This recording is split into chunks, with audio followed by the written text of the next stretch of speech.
दोस्तों, कभी कभी इंसान के सामने कुछ इस तरह के हालात आ जाते हैं कि उसके सोचने और समझने की क्षमता काम ही नहीं करती। फिर वो जल्दबाजी में एक गलत कदम उठा लेता है, लेकिन मात्र उसकी एक छोटी सी गलती के कारण ना सिर्फ उसकी बल्कि कई और लोगों की ज़िंदगी भी तबाह और बर्बाद हो जाती है। दोस्तों, ना तो ये कोई कहानी है और ना ही कोई फिल्मी सीन, लेकिन फिर भी एक कैमरे के क्लिक से खुल जाता है एक सनसनीखेज हत्या का राज। एक दिन दहाड़े हत्या लेकिन किसी की आंखों के सामने नहीं होता है, लेकिन एक कैमरे ने खोल दिया एक ऐसा राज जिसके बारे में उस हत्यारे ने भी कभी नहीं सोचा होगा। आरोप है कि उस व्यक्ति ने समुंदर में डुबोकर अपनी पत्नी की हत्या कर दिया और हत्या को हादसा साबित करने का प्रयास भी किया, लेकिन एक अनजान व्यक्ति की वजह से उस हत्यारे का पूरा भेद खुल गया। नमस्कार, प्रणाम। मैं आपका भाई, आपका दोस्त अभय, और आप देख रहे हैं द कीप क्राइम। दोस्तों, जासूसी की दुनिया या बॉलीवुड की फिल्मों में तो ऐसा होते हुए आपने और हमने बहुत बार देखा है, लेकिन असल ज़िंदगी में ऐसा संयोग बहुत कम ही होता है। गोवा के खूबसूरत समुंदर किनारे एक व्यक्ति अपनी पत्नी की हत्या कर रहा होता है और उसी बीच से कुछ दूरी घर में बैठे कुछ लोग बस यूं ही समुंदर की लहरों को अपने कैमरे में रिकॉर्ड कर रहे होते हैं। लेकिन संयोग से उस समुंदर की लहरों के साथ ही साथ उनका कैमरा एक हत्या को भी कैद कर लेता है। 19 जनवरी 2024 की शाम के करीब 4 बजे का समय था। गोवा के मशहूर राजबाग बीच पर दुनिया भर के सैलानी आए हुए थे, लेकिन इसी बीच का एक कोना ऐसा भी है जहां बड़ी बड़ी चट्टानें हैं। समुंदर की लहरें यहाँ उस तरह से नहीं आती हैं जैसे खुले बीच पर आती हैं। इसी वजह से इधर सैलानी बहुत कम आते हैं। लेकिन 19 जनवरी 2024 की शाम के करीब 4 बजे एक महिला और एक पुरुष यहाँ आते हैं। कुछ देर बाद पुरुष वापस लौट रहा होता है, लेकिन वो महिला अब इसके साथ नहीं थी। यहीं से उस हत्या का राज और उस हत्यारे का सच सामने आता है। गोवा राजबाग बीच के किनारे बहुत से अपार्टमेंट बने हुए हैं। इन अपार्टमेंट में ज़्यादातर सैलानियों के ठहरने की व्यवस्था है। ऐसे ही अपार्टमेंट में बैठकर एक महिला 19 जनवरी की शाम के वक्त गोवा के समुंदर की लहरों को अपने फ़ोन में रिकॉर्ड कर रही थी। तभी अचानक उसको एक व्यक्ति चट्टानों के बीच जाते हुए दिखाई देता है। लेकिन थोड़ी देर बाद वो महिला देखती है कि पुरुष तो वापस लौट रहा है, लेकिन अब उसके साथ उसकी पत्नी नहीं है। इसलिए वो महिला अपने फ़ोन का फोकस उसी की तरफ कर देती है। थोड़ी देर बाद उस जगह पर हलचल होती है। वही व्यक्ति कुछ देर बाद टहलते हुए वापस उसी जगह पर जाता हुआ दिखाई देता है। वहाँ कुछ देखने के बाद वो फिर से वापस लौट आता है। उस महिला ने कैमरे का फोकस अभी भी उसी की तरफ किया हुआ था। तभी अचानक वही व्यक्ति जो अपनी पत्नी को छोड़कर पहले अकेला लौटा था, फिर वापस उसी जगह गया और फिर लौट आया। अब तीसरी बार फिर से उसी जगह की तरफ जा रहा है, लेकिन इस बार वो दौड़ता हुआ जा रहा है और घबराया हुआ था। उसे दौड़ता देखकर बीच पर आई एक महिला भी उसके पीछे पीछे भागने लगती है, ये सोचकर कि पता नहीं क्या हुआ है। कैमरा अभी भी चालू है, लेकिन इस बार वीडियो के साथ साथ वीडियो बनाने वाले की आवाज़ भी सुनाई देती है।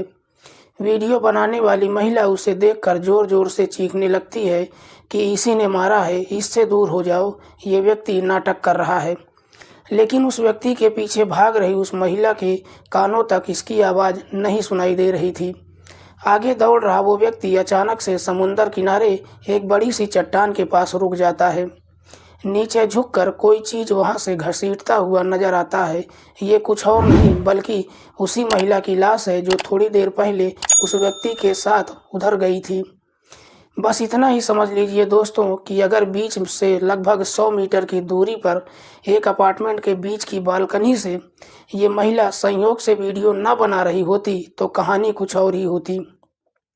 कहानी ये होती कि एक पत्नी पति के साथ घूमने बीच समुंदर पर गई थी और समुंदर की लहरों की चपेट में आकर डूबकर मर गई।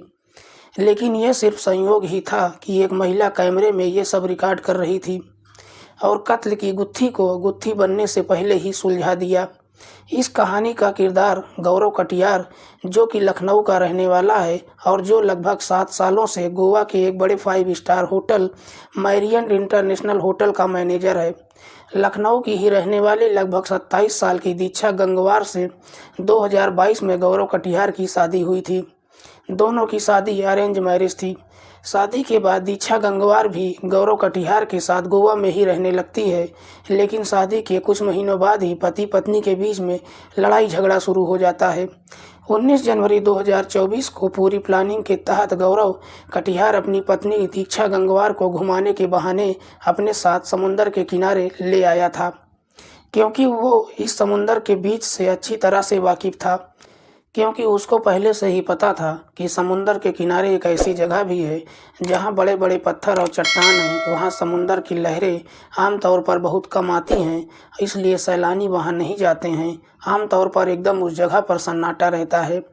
इसलिए अपनी पत्नी को वहाँ ले जाने के बाद उसने मौका मिलते ही वहीं उसने अपनी पत्नी को पकड़कर समुंदर के पानी में उसका चेहरा डुबो दिया और तब तक डुबोता रहा जब तक उसकी पत्नी दीक्षा गंगवार ने अपना दम नहीं तोड़ दिया। दीक्षा गंगवार की मौत हो जाने के बाद गौरव ने उसकी लाश को वहीं समुंदर किनारे ही घसीटकर इसी चट्टानों के पास छोड़कर चला आया था। बीच के दूसरे हिस्से में काफ़ी सारे सैलानी मौजूद थे और काफ़ी चीज़ों की दुकानें भी थी। इधर ही कुछ देर टहलता रहा। थोड़ी देर बाद वो दोबारा उसी जगह पर आया जहाँ पर उसने दीक्षा गंगवार की लाश को रखा था। इस बार वो ये कन्फर्म करने आया था कि दीक्षा गंगवार मर गई है कि नहीं। दीक्षा गंगवार की मौत हो जाने के बाद उसे अपने प्लान के मुताबिक अगला कदम उठाना था, जो उसने उठाया। वो बीच पर चीखता हुआ शोर मचाने लगा कि मेरी पत्नी डूब गई है। उसी तरफ दौड़ने लगता है जहाँ पर उसने दीक्षा गंगवार की लाश को रखा था। उसे दौड़ता हुआ देखकर एक सैलानी भी उसके पीछे भागने लगी। फिर उसने उसी की मौजूदगी में अपनी पत्नी की लाश को घसीटकर बाहर निकालने लगता है। दरअसल गौरव कटियार की प्लानिंग यही थी कि वो अपनी पत्नी की मौत को समुंदर से डूबना हुआ दिखाना चाहता था, लेकिन संयोग से एक मोबाइल के कैमरे ने उसकी सारी प्लानिंग की पोल को खोल कर रख दिया। इस समय गौरव कटियार गोवा पुलिस की हिरासत में है। पूछताछ के मुताबिक शादी हो जाने के बाद गोवा पहुंचने के बाद गौरव और उसकी पत्नी दीक्षा गंगवार के रिश्ते खराब हो गए थे। दोनों में अक्सर लड़ाई झगड़ा होता रहता था।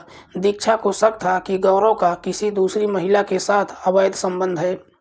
इसी बात को लेकर दोनों के बीच में अक्सर लड़ाई झगड़ा होता रहता था। पूछताछ में गौरव कटियार ने यह कबूल किया कि वो दीक्षा की मौत को समुंदर में डूबकर हादसा दिखाने के लिए ही उसको समुंदर किनारे घुमाने के लिए ले गया था। उसका प्लान था कि इस हत्या के बाद वो बीच पर ही दुकान पर जाएगा और दुकान से वापस लौटते समय दीक्षा को न पाकर जोर जोर से शोर मचाएगा और लोगों का ध्यान अपनी तरफ करेगा। उनको वहां ले जाएगा जहां दीक्षा की लाश पहले से ही उसने रखा था। लेकिन संयोग से इस हत्याकांड को गुत्थी बनने से पहले ही एक कैमरे ने सुलझा दिया। जुर्म की दुनिया में कई बार ऐसा होता है जब इंसान की नज़रें जुर्म को देखते हुए अपनी आंखों के सामने देखती हैं, लेकिन कई बार वही नज़रें और वही निगाहें बदल जाती हैं, झूठ बोलने लगती हैं। लेकिन दोस्तों, कैमरा कभी झूठ नहीं बोलता है। दोस्तों, इसी कैमरे ने इस हत्या को गुत्थी बनने से पहले ही सुलझा दिया। दोस्तों, इस कहानी के बारे में आपकी क्या राय है, कमेंट करके हमें ज़रूर बताइएगा। आज की कहानी सुनाने का उद्देश्य किसी को परेशान करना नहीं है, किसी की भावनाओं को आहत करना नहीं है। हमारा उद्देश्य समाज में हो रहे अपराध के प्रति आपको जागरूक करना है। मिलते हैं किसी और सच्ची कहानी के साथ। तब तक के लिए नमस्कार। जय हिंद।